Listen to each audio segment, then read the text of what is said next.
Well now, Flossie dear, I thought I would read you a Mrs. Pepperpot story.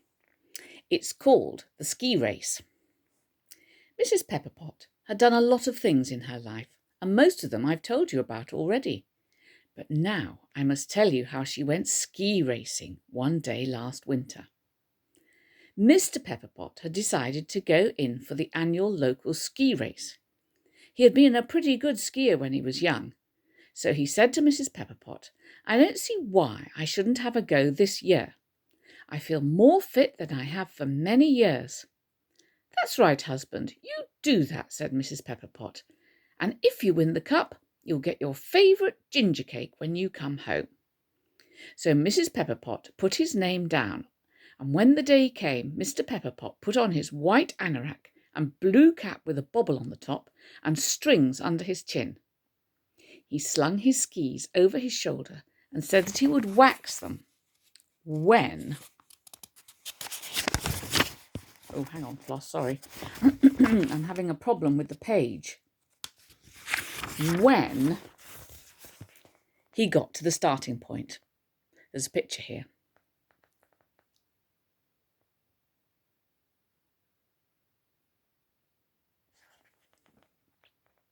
"Righto, best of luck," said Mrs. Pepperpot. She was already greasing the cake tin and stoking the stove for her baking. "Thanks, wife," said Mr. Pepperpot, and went off. It was not before he had turned the corner by the main road that Mrs. Pepperpot caught sight of his tin of wax, which he had left on the sideboard. "What a dunderhead that man is!" exclaimed Mrs. Pepperpot. "Now I shall have to go after him. Otherwise his precious skis are more likely to go backwards than forwards, and there'll be no cup in the house today." Here she is, racing after him.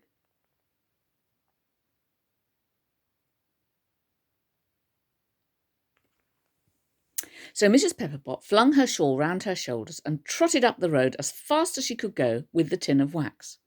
When she got near the starting point, there was a great crowd gathered.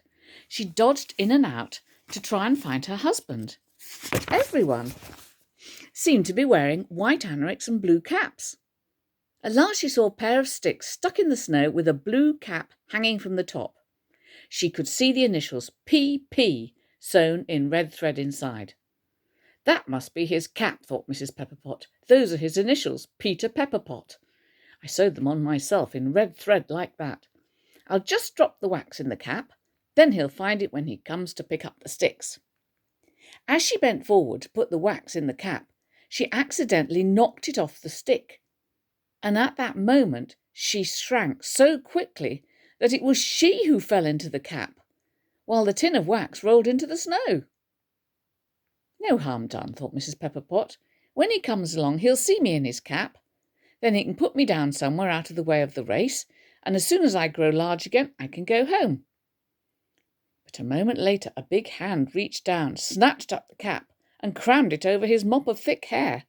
The strings were firmly tied, and Mrs. Pepperpot was trapped. Here she is falling into the cap. Tin of wax going onto the floor, and Mrs. Pepperpot going into the hat.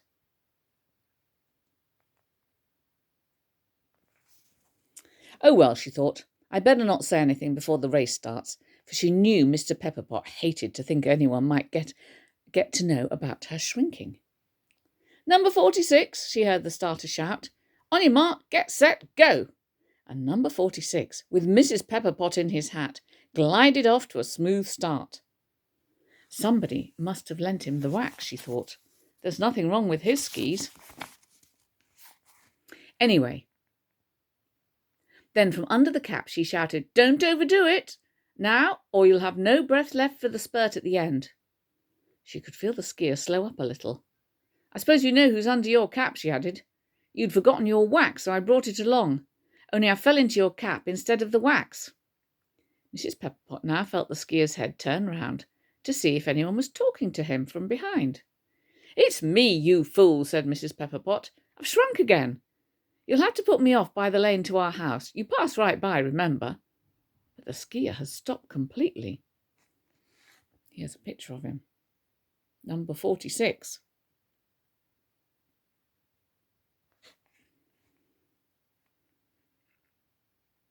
"Come on, man, get a move on," shouted Mrs. Pepperpot. "They'll all be passing you."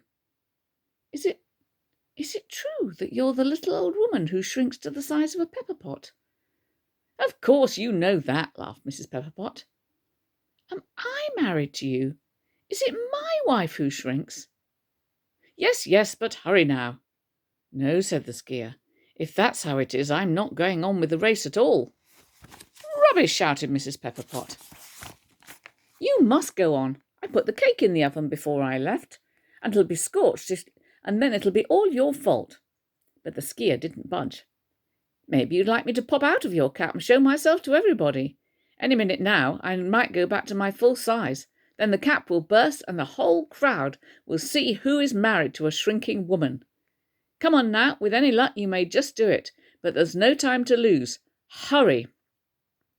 This worked. The skier shot off at full speed, helping himself to huge strides with his stick.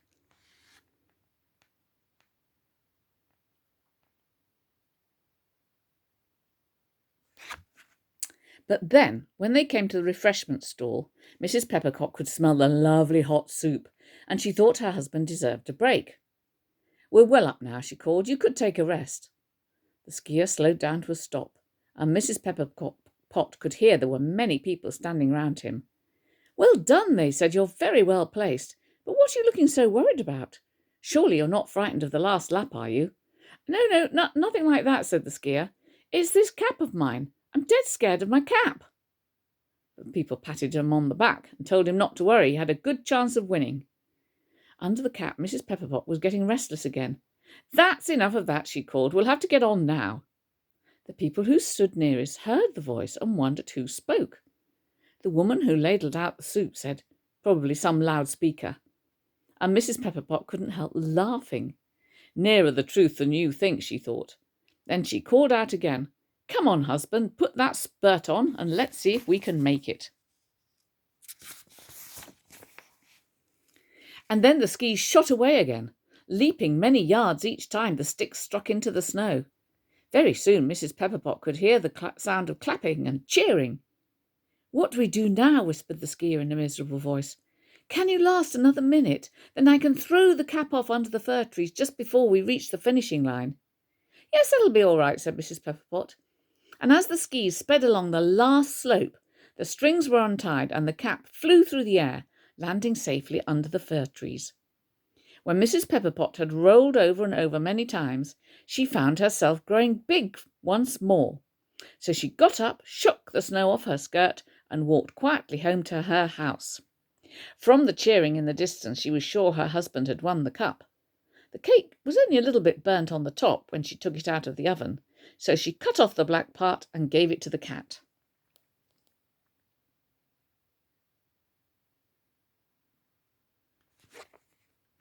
Then she whipped some cream to put on the top and made a steaming pot of coffee to have ready for her champion husband. Sure enough, Mr. Pepperpot soon came home without the cup. "I forgot to take the wax," he said, "so I didn't think it was worth going in for the race. But I watched it, and you should have seen Paul Peterson today. I've never seen him run like that in all my born days. All the same, he looked very queer, as if he'd seen a ghost or something. When it was over, he kept talking about his wife and his cap, and he wasn't satisfied till he'd telephoned her house and made sure his wife had been there all the time. Sorry, Flos. When it was over, he kept talking about his wife and his cap, and he wasn't satisfied till he'd telephoned his house and made sure his wife had been there all the time watching the race on television." Then Mrs. Pepperpot began to laugh, and ever since, when she's feeling sad or things are not going just right, all she has to do is remember the day she went ski racing in the wrong cap, and then she laughs and laughs and laughs. Here she is, all tucked up in her bed. She's obviously had a very busy and exciting day. Now she's having a nice little snooze. I think that's the end of the story, Floss. Let's just look over the page in case. No, that was the end of the story. So I'm going to say, I hope you have a really lovely weekend and well done, first week back at school. And bye, Zio, for now. Love you. Bye.